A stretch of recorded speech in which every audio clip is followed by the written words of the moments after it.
rindu sekali, kita sudah lama sekali tidak bertemu. Ya, ada kira-kira ya 6 bulan, benar ya? Oke, saudara. Dengan adanya COVID-19 ini, Tuhan akan melihat anak-anak Tuhan yang setia dan yang tidak setia. Benar enggak? Yang setia dan yang tidak setia. Kita sudah libur, tidak beribadah di dalam gereja selama 6 bulan. Tentunya jemaat akan rindu sekali pertemuan ibadah. Hari ini kita perdana ibadah kembali. Tentunya dengan peraturan-peraturan sesuai himbauan pemerintah. Ibadah hanya diperbolehkan hanya kira-kira 30-40 orang saja. Jadi harus daftar dulu. Dan jemaat yang akan menghadiri ibadah harus sudah memiliki face shield dan plus pakai masker. Yang datang pada pagi hari ini, saya katakan, yang datang pada pagi hari ini, yang datang pada pagi hari ini, saya mengucap syukur. Berarti Anda adalah orang-orang yang masuk dalam golongan orang yang taat dan sungguh-sungguh mencari Tuhan. Dan saya sebut Anda semuanya adalah golongan yang pertama. Amin. Golongan yang pertama. Orang-orang yang benar-benar rindu, orang-orang yang benar-benar ingin mencari Tuhan. Itu adalah orang-orang yang ibadah pada hari ini. Mereka yang satu persatu harus daftar, betul kan? Nah, memang ada beberapa jemaat yang izin, yang izin karena sudah tua, karena sedang sakit. Nah, tapi banyak juga yang udah los-losan, nggak tahu. Golongan yang kedua, perhatikan, golongan yang kedua adalah orang-orang yang mau berdalih. Tadi pas katanya begini, saya tidak melihat pengumuman, saya belum punya face shield. Lah inilah golongan jemaat yang setengah hati atau golongan para pemberontak. Ada ibadah kok pakai daftar segala. Nah, nanti akan ada seperti itu. Jadi saudara sudah tahu ya saudara ya. Nah, inilah termasuk golongan yang kedua. Ada juga golongan ketiga, saudara. Golongan ketiga adalah jemaat yang cuek bebek. Belum mengenal Yesus yang sebenarnya. Sehingga matanya dibutakan oleh ilah zaman sekarang. Yang penting aku dan keluargaku bisa hidup. Tidak ibadah juga tidak apa-apa. Benar nggak, saudara? Dan golongan ini biasanya carinya Tuhan itu dengan motivasi lain, yaitu supaya kerjaanku mapan, supaya tokoku atau warungku laris. Nah ini saudara, tidak mencari untuk kehidupan yang kekal. Karena golongan yang ketiga ini adalah golongan yang belum tahu, alias belum lahir baru atau belum bertobat. Ya. Saudara, saya akan ceritakan. Saya akan cerita. Di depan gerbang sebuah jembatan di salah satu kota Italia, duduklah seorang buta peminta-minta. Seorang pengemis buta, ya. Setiap hari ia duduk di situ sambil memainkan biolanya yang usang dan menaruh kaleng di depan tempat duduknya. Ia berharap orang-orang yang lalu lalang akan merasa iba mendengar gesekan biolanya, lalu memberikan sedikit uang pada suatu hari. Ada seorang berjubah panjang lewat di situ. Pria itu memperhatikan si pengemis buta yang memainkan biolanya. Diperhatikan. Ya, kelihatan orang ini nampaknya orang yang cukup top gitu ya saudara. Tidak ada seorang pun yang lewat mau memperhatikan si pengemis buta, apalagi memberinya uang. Ya kasihan sekali pengemis buta. Kemudian Pria itu menghampiri si pengemis itu dan memintanya untuk meminjamkan biola usangnya. Dipinjam. Pak, boleh nggak saya pinjam? Tapi apa kata si pengemis buta? Si pengemis buta menolak sambil berkata, tidak. Ini adalah harta satu-satunya. Hartaku satu-satunya. Pria tersebut terus membujuk. Hanya sebuah lagu saja. Saya pinjam sebentar saja. Dengan agak terpaksa. Akhirnya si pengemis ini meminjamkan biola tuanya. Pria berjubah panjang kemudian berbisik, saya akan memberi contoh kepadamu cara memainkan biola dengan segenap hati, dengan sungguh-sungguh menghayati dan masuk dalam lagunya. Nanti saudara akan mengajari bagaimana main biola yang benar-benar penuh perasaan, saudara, yang bisa menggoncangkan hati, ya, bukan hanya main gesek aja, ya. Kemudian pria berjubah itu segera mulai memainkan sebuah lagu yang luar biasa indahnya, syahdu dan menghanyutkan. Suara gesekan biola tua yang sama bisa menjadi sangat halus dan menyentuh hati, membuat semua orang yang lewat berhenti. Mereka berkumpul mengelilingi si pemain biola berjubah yang bersama si pengemis buta tersebut. Semua orang berdiam, terhanyut oleh gesekan biolanya.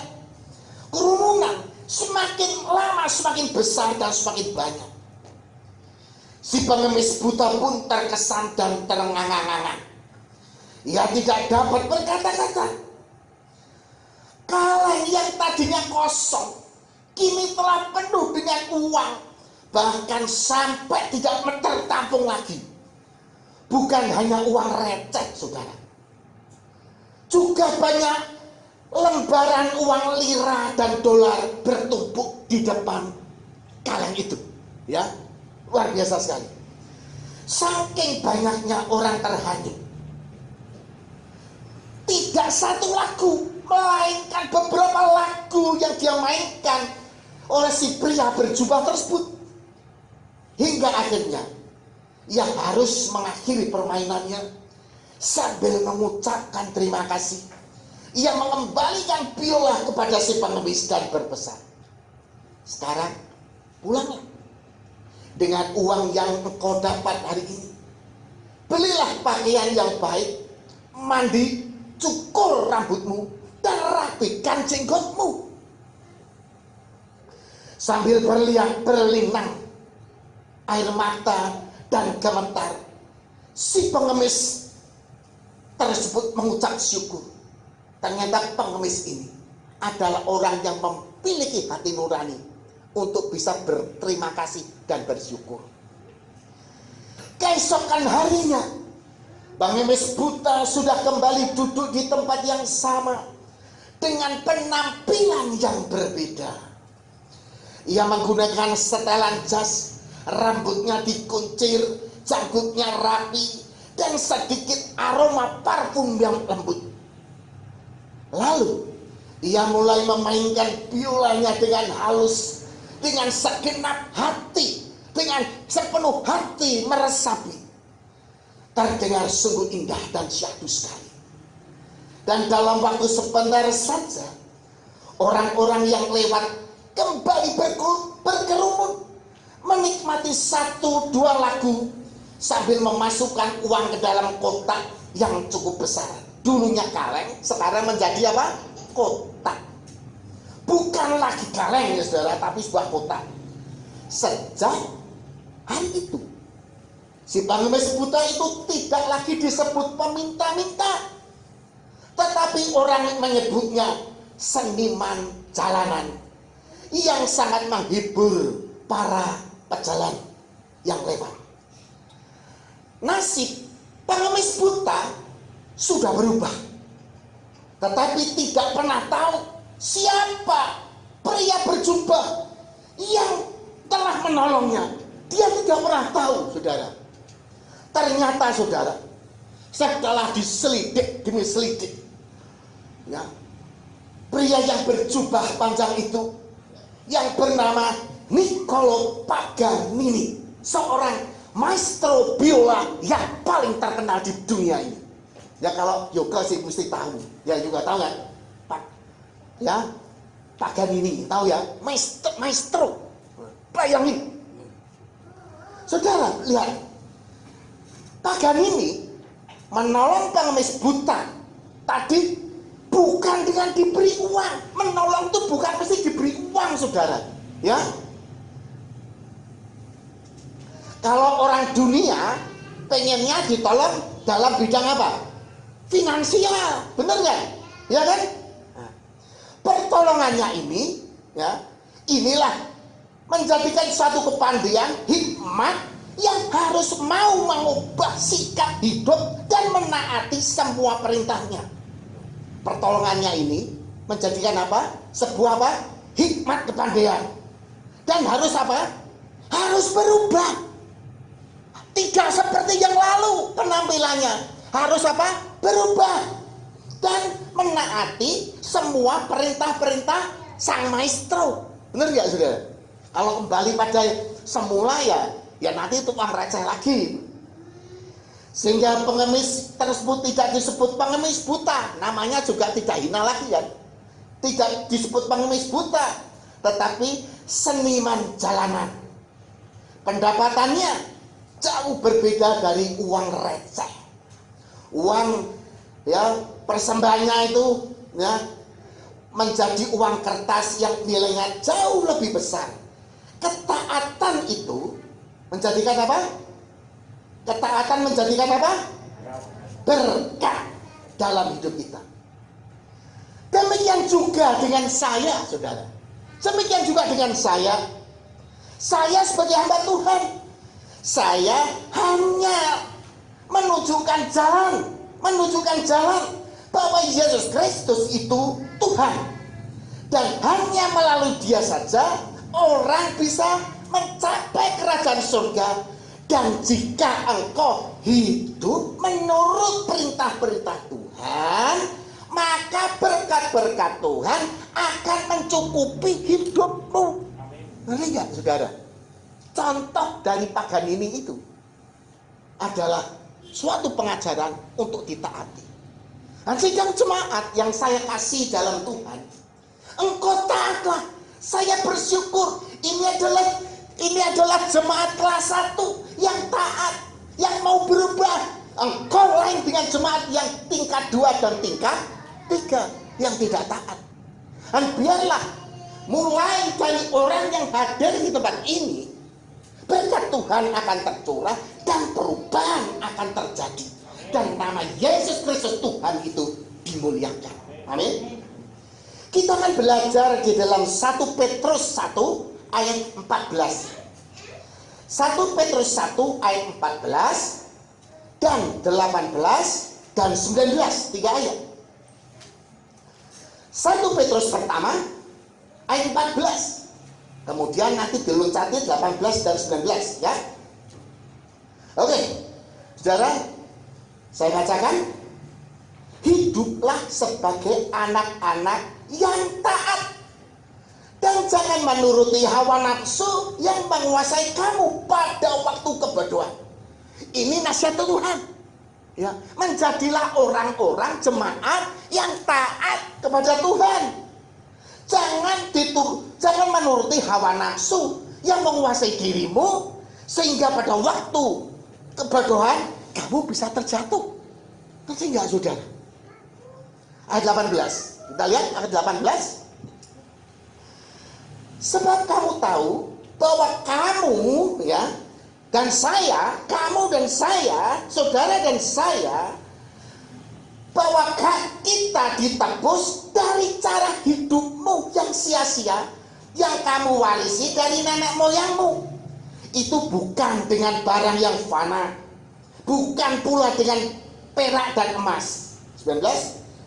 melainkan dengan darah yang mahal, yaitu darah Kristus yang sama seperti darah anak domba yang tak ternoda dan bercacat.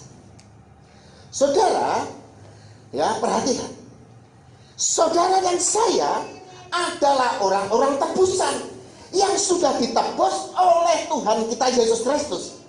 Jadi kita ini milik siapa, saudara? Milik siapa? Milik Tuhan. Kalau milik Tuhan, engkau semua ini harus taat kepada Tuhan. Amin. Harus taat. Saya senang sekali, saya bangga.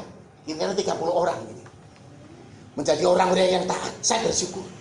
Memang ada beberapa yang izin, ya, karena badannya nggak enak, karena sudah terlalu tua, ada. Itu nggak apa-apa. Saudara, saya yakin bahwa Indonesia nantinya akan menjadi negara adidaya, dan ekonominya akan menjadi baik atau makmur. Dan Indonesia diramalkan bahwa Indonesia akan menjadi negara nomor 4 di dunia, di bawah Cina, Amerika, dan India, di atas Jepang dan Jerman. Semuanya karena didukung sumber daya alam dan sumber daya manusia. Bangsa kita, bangsa Indonesia itu adalah orang yang pandai-pandai. Amin. Ya, kemakmuran di negeri ini, berarti kemakmuran di negeri ini justru bisa menjadi masalah karena belum siap, karena orang-orang jahat yang hati nuraninya dipenuhi dengan hawa nafsu keserakan, ini akan merajalela. Yang dipandang hanya mamon dan uang. Uang adalah fokus yang paling utama, sedangkan untuk mencari Tuhan atau beribadah itu sudah di nomor berapa kan gak tahu.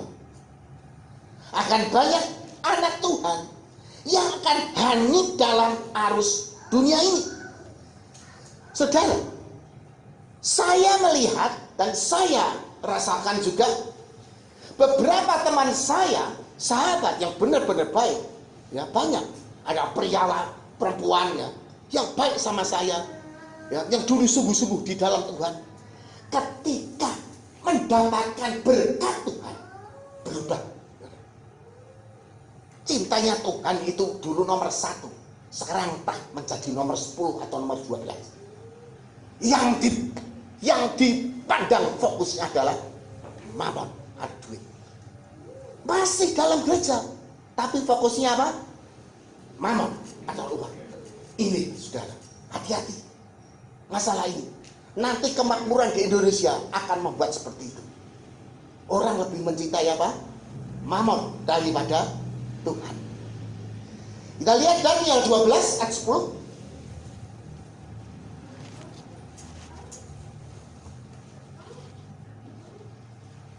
Daniel 12 ayat 10. Demikian firman Tuhan. Banyak orang akan disucikan dan dimurnikan dan diuji. Nah ini, ya saudara perhatikan. Saudara, golongan yang pertama, Tuhan mengasihi saudara enggak? Mengasihi. Kalau mengasihi, itu diuji enggak? Diuji enak enggak? Enggak enak. Tetapi untuk kebaikan kita, ya. Dan dimurnikan dan diuji. Tetapi banyak orang fasik akan berlalu fasik, akan berlaku fasik. Orang-orang fasik memang tetap fasik, saudara. Tidak seorang pun dari orang fasik itu akan memahaminya. Tetapi orang-orang bijaksana akan memahaminya. Dan saya rindukan saudara yang hadir ini adalah orang-orang yang bisa memahaminya. Amin. Ya. Orang yang teruji, orang yang bisa memahami apa yang dikehendaki Tuhan. Sebenarnya Tuhan itu berfirman, itu sebenarnya untuk kebaikan kita. Amin. Untuk kebaikan kita, bukan untuk mengenakan Tuhan, tapi justru kebaikan kita. Ya. Orang fasik, orang sombong dan bodoh, inilah yang tidak bisa menerima berkat-berkat. Nah, saudara perhatikan juga ya, banyak anak-anak Tuhan ke gereja itu cari apa? Cari janji-janji Tuhan, benar gak? Wah, janji Tuhan apa? Janji Tuhan apa? Janji Tuhan apa? Salah, saudara. Jangan cari janji Tuhan.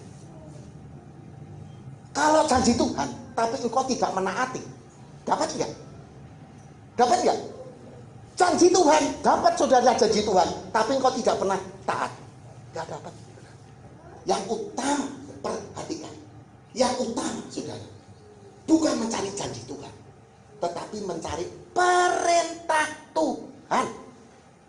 Jika perintah Tuhan itu engkau taati, engkau lakukan dan engkau taati, otomatis berkat Tuhan itu akan mengalir dan mencukupi dalam hidupmu. Seperti tadi pengawis buta tadi, ketika dia diajari main biola, saudara, nurut, mau berubah, saudara. Setelah penampilannya berubah semua, kehidupannya berubah enggak? Berubah. Namanya dulu pengemis, sekarang jadi seniman jalanan. Uangnya juga berubah. Dan orang-orang yang mau hidup berubah karena engkau sudah ditebus oleh kuasa darah Tuhan. Ya, engkau mendapatkan semua jika engkau menjadi orang yang taat. Tetapi saudara perhatikan, bukan hanya uang yang dicari menjadi fokus. Fokuskan pertama adalah menuju kekekalan atau ke kerajaan surga. Makanya firman Tuhan berkata, cari dulu kerajaan Allah dan kebenarannya, maka semuanya akan ditambahkan kepadamu. Cari dulu kerajaan Allah dan kebenarannya. Itu sampai ketemu. Dan banyak anak-anak Tuhan ini mencari kebenaran, ya, belum ketemu. Belum ketemu Yesus. Ya, sehingga apa? Tingkah polanya, walaupun sudah ditebus, masih hidup seperti yang lama. Sudah merasa aku sudah ditebus kok, aku sudah ditebus kok, kan aku sudah manusia baru. Ditebus dengan Yesus, ditebus. Itu juga perlu diraih ya, perlu diraih, perlu dilakukan nggak? Perlu dilakukan. Perlu ada perubahan nggak? Perlu. Yang diberkati dan yang diselamatkan adalah orang yang mau berubah seperti pengemis buta tadi.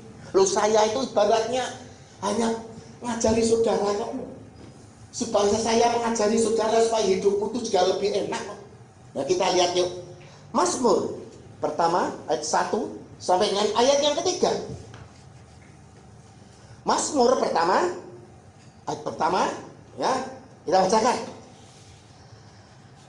Mazmur ya, pertama, jalan orang benar dan jalan orang fasik. Oh, tapi saya tidak menunjukkan yang fasik ya, jalan orang benar saja. Saudara semua adalah orang benar. Amin. Ya.